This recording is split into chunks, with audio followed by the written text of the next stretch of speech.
ফেরেশতারা বলেছিল, আল্লাহ আপনি মানুষ কেন বানাবেন? নাহনু নুসাব্বিহু বিহামদিকা ওয়া নুকদ্দিসু লাক। এই যে নুকদ্দিসু কুদ্দুস পাইছেন? তারা বলেছিল, আল্লাহ মানুষ কেন বানাবেন? মারামারি করবে, আমরাই তো ভালো, আমরাই আপনার মহিমা বর্ণনা করি, আমরাই আপনার পবিত্রতা বর্ণনা করি। নুকদ্দিসু লাক তার মানে আল কুদ্দুস।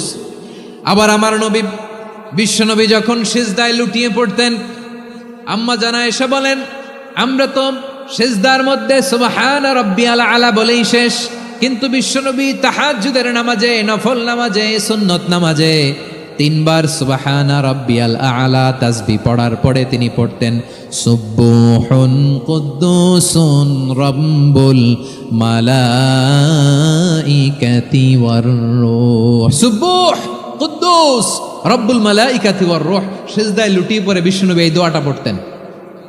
নফল নামাজে, সুন্নাত নামাজে কিংবা তাহাজ্জুদের নামাজে সুবহান রাব্বিয়াল আলার পরে কি পড়তেন? সুবহুন। আওয়াজ করে বলেন, সুবহুন কুদ্দুসুন রব্বুল মালাইকাতি ওয়ার রূহ।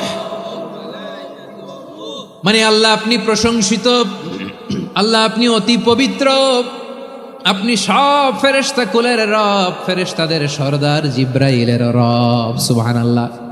আজকে থেকে পড়বেন সিজদায় 3 বার সুবহান রাব্বিয়াল আলা পড়ার পরে পড়বেন সুবহুন কুদ্দুসুন রব্বুল মালাইকাতি ওয়ার রূহ। পড়বেন তো ইনশাআল্লাহ। আবার বিশ্বনবী বলেন, ইন্নাল্লাহা তাইয়্যিব লা ইয়াকবালু ইল্লা তাইয়্যিবা।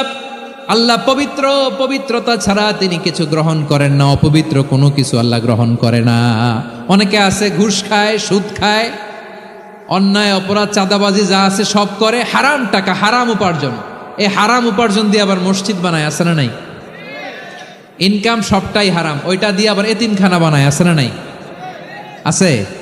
ওইটা আল্লাহ কবুল করবে না, কারণ আল্লাহ নিজে পবিত্র, পবিত্র না হলে কিছুই অ্যাকসেপ্ট করেন না। সুবহানাল্লাহ পড়েন।